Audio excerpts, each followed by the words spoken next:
All right, tomorrow night, Israel Adesanya versus Alex Pereira goes down. The wait is almost over. I am very, very excited for this fight because, listen, this is two of the best strikers in the UFC that have history, and Pereira is coming into this one extremely confident. It all goes down at Madison Square Garden, one of the greatest arenas on planet Earth, and there is an insane undercard. As I say, now is the time to place your bets, but who would I put my money on if I was going to bet? Well, if we look at the odds in the main event, right now, Israel Adesanya is the favourite, minus 200. So you bet 200 on Izzy, you win 100 back. Pereira's coming in at the underdog, plus 170. That means you put $100 on Pereira, you get 170 back. Now, if you want my advice on who to pick on, who's going to win, it's a close one, and I'm not particularly confident, but I'm going to say Israel Adesanya. I mean, he's the favourite for a reason. This will be the 6th time defending his title. He is lapping the entire division, and he's one of the best strikers in the UFC. Now, granted, Pereira can match him for size, for stature, for reach, for frame, for kickboxing experience. In fact, he probably beats him in kickboxing experience. But can he beat him in mixed martial arts? Look, listen, when you look at Israel, he's phenomenal. The reflexes, the instincts, the reach, the range, the shot diversity that he uses, the different types of attack, right? He knows how to use his length, he knows how to use his speed, and he knows how to stop a takedown. In this one, takedowns aren't going to matter. I don't think so. Yeah, they might try and surprise each other here and there, but the majority of the fight over 5 rounds is going to go down on the feet. And when you look at Israel, look at the career, look at who he's beaten, and look at how he's done it. Listen, he's knocked people out, right? Like Robert Whittaker the first time out. But second time, he was a lot more cautious. And Robert Whittaker's even came out and labelled Izzy as a defensive fighter. When he fought Jared Cannonier, you could also say that he was kind of defensive, you know? And if you think that he's going to be defensive against Whittaker, a guy that he knocked out the first time, and he's defensive and cautious against Jared Cannonier, then my God, you better bet your bottom dollar that he's going to be defensive against a guy that beat him twice in his own game, and of course, as we know, one time knocked him out. So therefore, I think Izzy is going to take his time. He isn't going to rush forward. Listen, he got knocked out. He got slept with 12-ounce gloves on, or 10-ounce, whatever they were in the kickboxing match. These are 4-ounce gloves. They are very, very unforgiving. And that is going to be in Izzy's mind. And you know what? At the press conference yesterday, the body language, from what I saw from Izzy, yes, of course, he's confident. He's always confident, but the tone about him right now is a little bit different. He even said this week, I'm in a dark place. And he is in a dark place because he's fighting what may be his nemesis, his kryptonite, the bogeyman, or whatever you want to call him. All right, this weekend it's UFC 281, Israel Adesanya taking on Alex Pereira in an incredible fight. And if you want to make this event even more exciting, then there's something you can do. Today's video is sponsored by DraftKings Sportsbook, the official sports betting partner of the UFC, and they are giving new customers an incredible deal.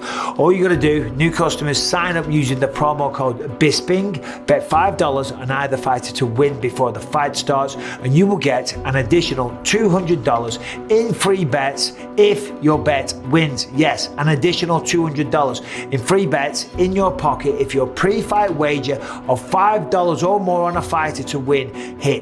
Want even more action? Well, you can combine multiple bets like which fighter will win, how long the fight will last, and more in a parlay to give you a shot at even bigger winnings. For those that live in a state where mobile sports betting is not yet available, DraftKings Daily Fantasy is giving all MMA fans a chance to cash out this weekend. And DraftKings is safe, secure, and reliable. And best of all, you can deposit and withdraw your cash whenever you want. Download the DraftKings Sportsbook app right now. Use the promo code Bisping. Bet $5 on any fighter to win at UFC 281 and you will get $200 in free bets if your bet wins. That is promo code Bisping this Saturday at DraftKings Sportsbook, the official sports betting partner of the UFC. He's fighting the guy that beat him twice, okay? Izzy wants to maintain the championship lifestyle, the fame, the pride, and he even said, fuck the belt, beating him is more important. Now, his coach, Eugene Berman, even, he was kind of pissed off with Izzy when he got knocked out. Apparently after that kickboxing fight, Eugene, tore a strip off Izzy and said, what were you doing? You were winning the fight. You got too reckless. You threw caution to the wind. You went forward. You were too aggressive. And that is what got you knocked out. So they're going to know that coming into this one. As I said, defensive against Jared, defensive against Robert, and some other people, Marvin Vettori to a certain degree. Listen, when Izzy lets it go, of course he's phenomenally dangerous. Look at that beatdown, what he did to Paulo Costa. That was ridiculous. Okay, he battered him all over the place. Same thing with Yoel Romero. Yoel froze. There's a reason why he froze, because of the speed, because of the shot selection, because of the instincts and the reflexes of Adesanya. They are phenomenal. But I do believe that Pereira can match him for all of those attributes and qualities. So therefore, the game plan is what's going to have to come into this. That is what's going to have to come into effect to separate these two that physically are equal. Okay, the same height, reach, range, skill, all the rest of it, mentality, confidence. They're both very confident coming into this one. Yeah, Pereira knocked him out, but Izzy's the champ, and he's been the champ for a long time. If you're not going to accept the fact that that is going to make him confident, then you're out of your mind. So I think that when the fight starts, we're going to see Izzy take his time. He's not going to care about people booing. He's not going to care about people talking a little bit of shit. He's not going to care if people start walking out the arena in the 5th round like they apparently have done in the past.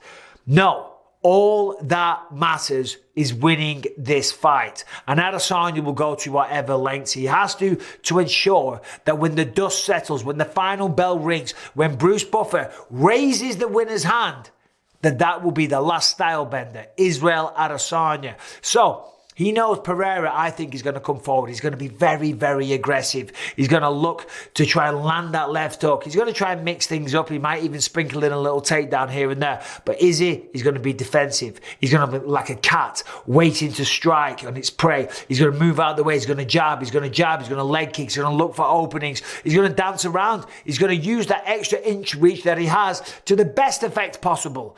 He's not going to allow himself to get dragged into a crazy brawl. That is what Pereira wants. Listen, granted, Izzy can hit hard. He rocked him in that second fight. Pereira got a standing 8 count, for crying out loud.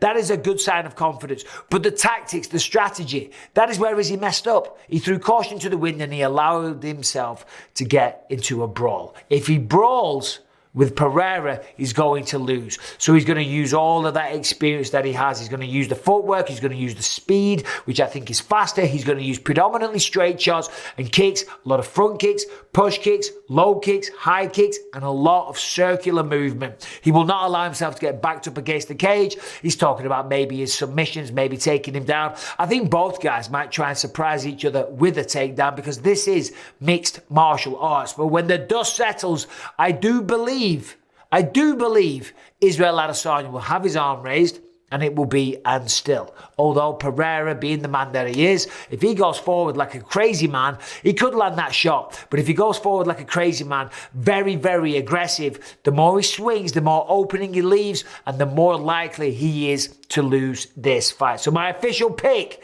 Israel Adesanya and still. Now let's go through some of the other fights on the card. Co-main event, Zhang Weili, Carla Esparza. Zhang is the favorite here, minus 360 to Carla Esparza, plus 295. So Zhang is a massive favorite in this one. I agree with the odds. I think Zhang is going to come out there. She's going to reclaim her title. She's going to do it in style. I think she's going to get a stoppage. I'm a fan of Carla, her perseverance. She's tough. She knows how to win. She knows what she's got to do. She's got to rely on her wrestling. But there's something about Zhang Weili, the physicality that she has. I mean, come on. We all saw her picking up Francis Ngannou, for crying out loud. And that strength is going to come into play. It's going to help her get the underhooks, throw her off, get away from the fence. And listen, she's absolutely deadly on the feet. She stood toe-to-toe with Joanna Jędrzejczyk for 25 minutes the first time out. And Joanna left looking like, she had that massive egg on her head.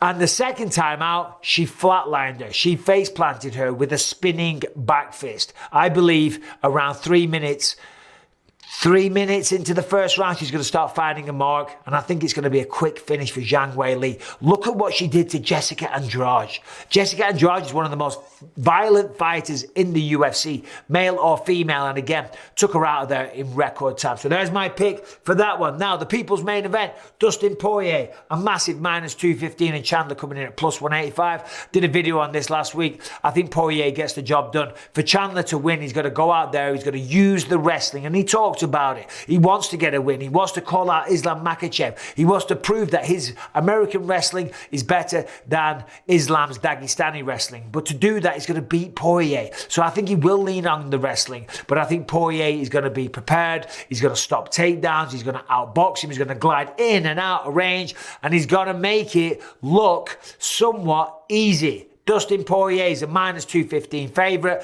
I agree with the bookies. If you're going to place a bet, Dustin Poirier, that would be my pick. Now, Chris Gutierrez, Frankie Edgar. Poor old Frankie. The farewell fight for this man. Love Frankie Edgar. The body of work that he's had. The people that he's fought. The legends, the champions, one after the other. Max Holloway, Jose Aldo, Chad Mendes. I mean, the list, Chito Vera. I mean, the list goes on. You look at his record, it is nothing but a who's who of mixed martial arts. Benson Henderson, BJ Penn, Gray Maynard. I mean, it goes on. It really does. But sadly, he's at the end of the road. +185 underdog. Chris Gutierrez coming in at -215. Gutierrez has incredible kicks, beautiful footwork, and he's younger and he hasn't got so many miles on the clock. I hate to say it, I want Frankie to win simply because he deserves it after such a long fight. He deserves to get a win, to go off his swan song, to have that moment, to have the people of New York celebrating Frankie Edgar, giving him his final farewell, and I hope that happens simply because I have so much respect for him. Nothing against Chris Gutierrez, but I do believe the bookies have this one right, and Gutierrez gets the job done. Then we have Dan Hooker versus Claudio Puelles. Dan Hooker is struggling. He's trying to find the right weight class. He struggled at 155. He went down to 145. Arnold Allen took him out in stunning fashion last time out in March in London. Now he's back up to 155. Dan Hooker, though, is a -175 favourite. Puelles is +140. Now, this is an interesting matchup because Hooker's the striker, Puelles is the grappler. He loves to use a single leg and take people down, and from there he's very, very effective. Dan Hooker, though, training with Izzy, training with Carlos Solberg, training with all the people at City Kickboxing. There's 4 of them on the card. They've come in like a real band of brothers, like a band of warriors, coming to take over Madison Square Garden, and I do believe that's going to help. But Puelles, he's fucking good. He's good with that single leg and he's good on the ground. Who wins that one? It's one of them. I'm not sure. I'm going to say Puelles. Puelles gets the job done, but we just don't know. But there it is. My main event pick is Israel Adesanya, and still via decision. What do you think? Let me know. Subscribe, ring the bell. Talk to you soon.